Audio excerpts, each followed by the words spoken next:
Bonjour et bienvenue dans notre point quotidien. Les principales bourses européennes ont ouvert sur une note très volatile lundi alors que le sommet du G8 ce week-end n'a pas réussi à calmer les craintes des investisseurs sur la crise de la dette en zone euro. Les marchés d'actions du vieux continent se sont d'abord affichés en baisse dans les premiers échanges avant de repartir en territoire positif sur des achats à bon compte. À Paris, le CAC 40 prenait d'abord 1,18%.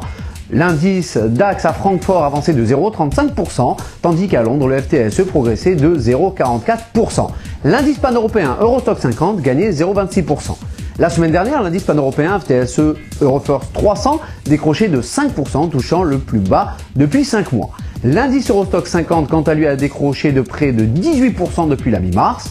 Les dirigeants du G8 se sont exprimés samedi en faveur du maintien de la Grèce en zone euro et se sont engagés à prendre toutes les mesures nécessaires pour relancer l'économie.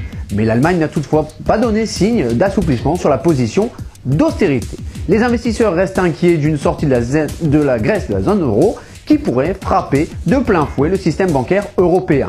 Déjà, l'état de santé des banques espagnoles qui se sont vus voir recapitaliser est au centre des préoccupations. Vendredi, l'agence de notation Fitch a également abaissé la note des banques grecques. D'un point de vue sectoriel, les valeurs bancaires européennes ont fortement corrélé aux aléas de la crise de la dette souveraine en zone euro.